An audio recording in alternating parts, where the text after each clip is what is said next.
G'day, how you going? Well, a lot of people are disappointed with the game on the weekend, 0-0 draw with Brentford. I'm not actually surprised. I did go for a 3-0 win because I thought under the lights at Ellen Road we were quite capable of doing it, but it proved not to be the case. We had our opportunities and we didn't take them. Once again, this is what I've been saying all season. Yeah, so it is what it is. However, we are now 1 point better off than we were before the weekend, so that is a positive. There are things we need to work on. We've got 2 weeks to do it with the international break happening. Hopefully this will give a chance for a few players to get a bit of run in their legs, the players that haven't been playing on a regular basis.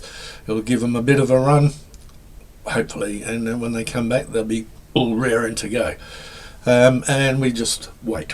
One of the things that I've discovered, there was a great interview with Daniel Farker by Vinda Sidhu from Stadium Astro, and he asked what I'd consider bloody brilliant questions, the sort of questions that our journalists should be asking. And one of the questions was, if you listen to what Farker says, I think a lot of people take what Farker says and they either take it literally or they don't understand what he's trying to say, or they put their own spin on it. To me, a lot of what he says makes a lot of sense. I always have a bit of a giggle because English is his second language and maybe things are lost in translation.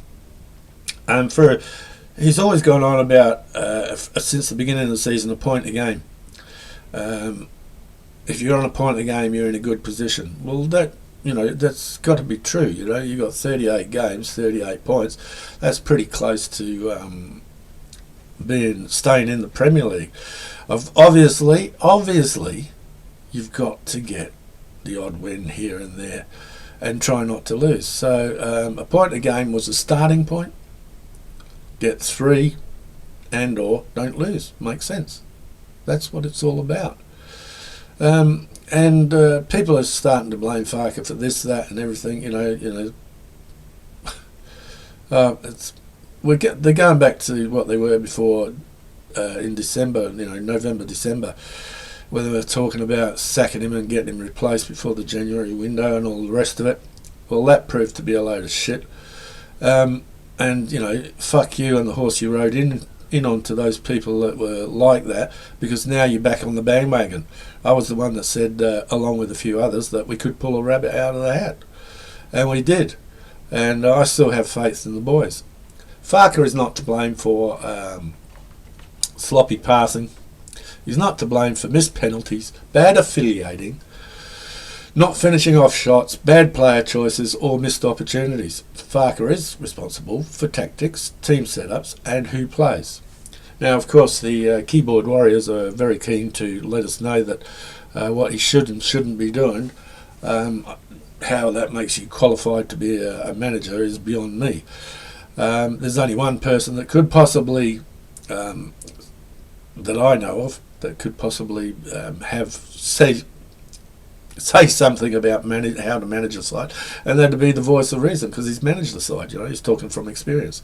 Just because he doesn't do what pundits and fans say doesn't make him a bad manager. At the end of the season, since Farker signed on, he has given us all hope. Nearly up on the first season with a record tally of points.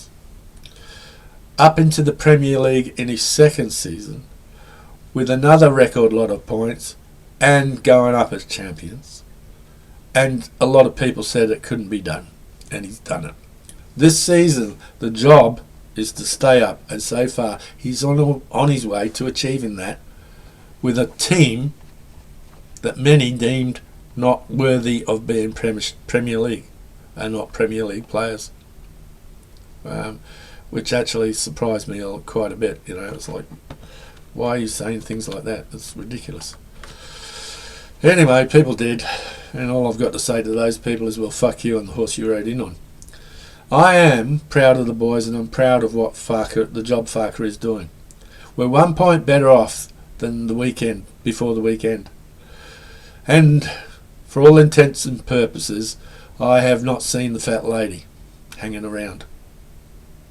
And on that note, have a good week, take care of yourselves, and I'll catch you in the next one. Bye for now, and on Friday morning, the next YouTube review will be out. Take care, catch you later. Bye for now.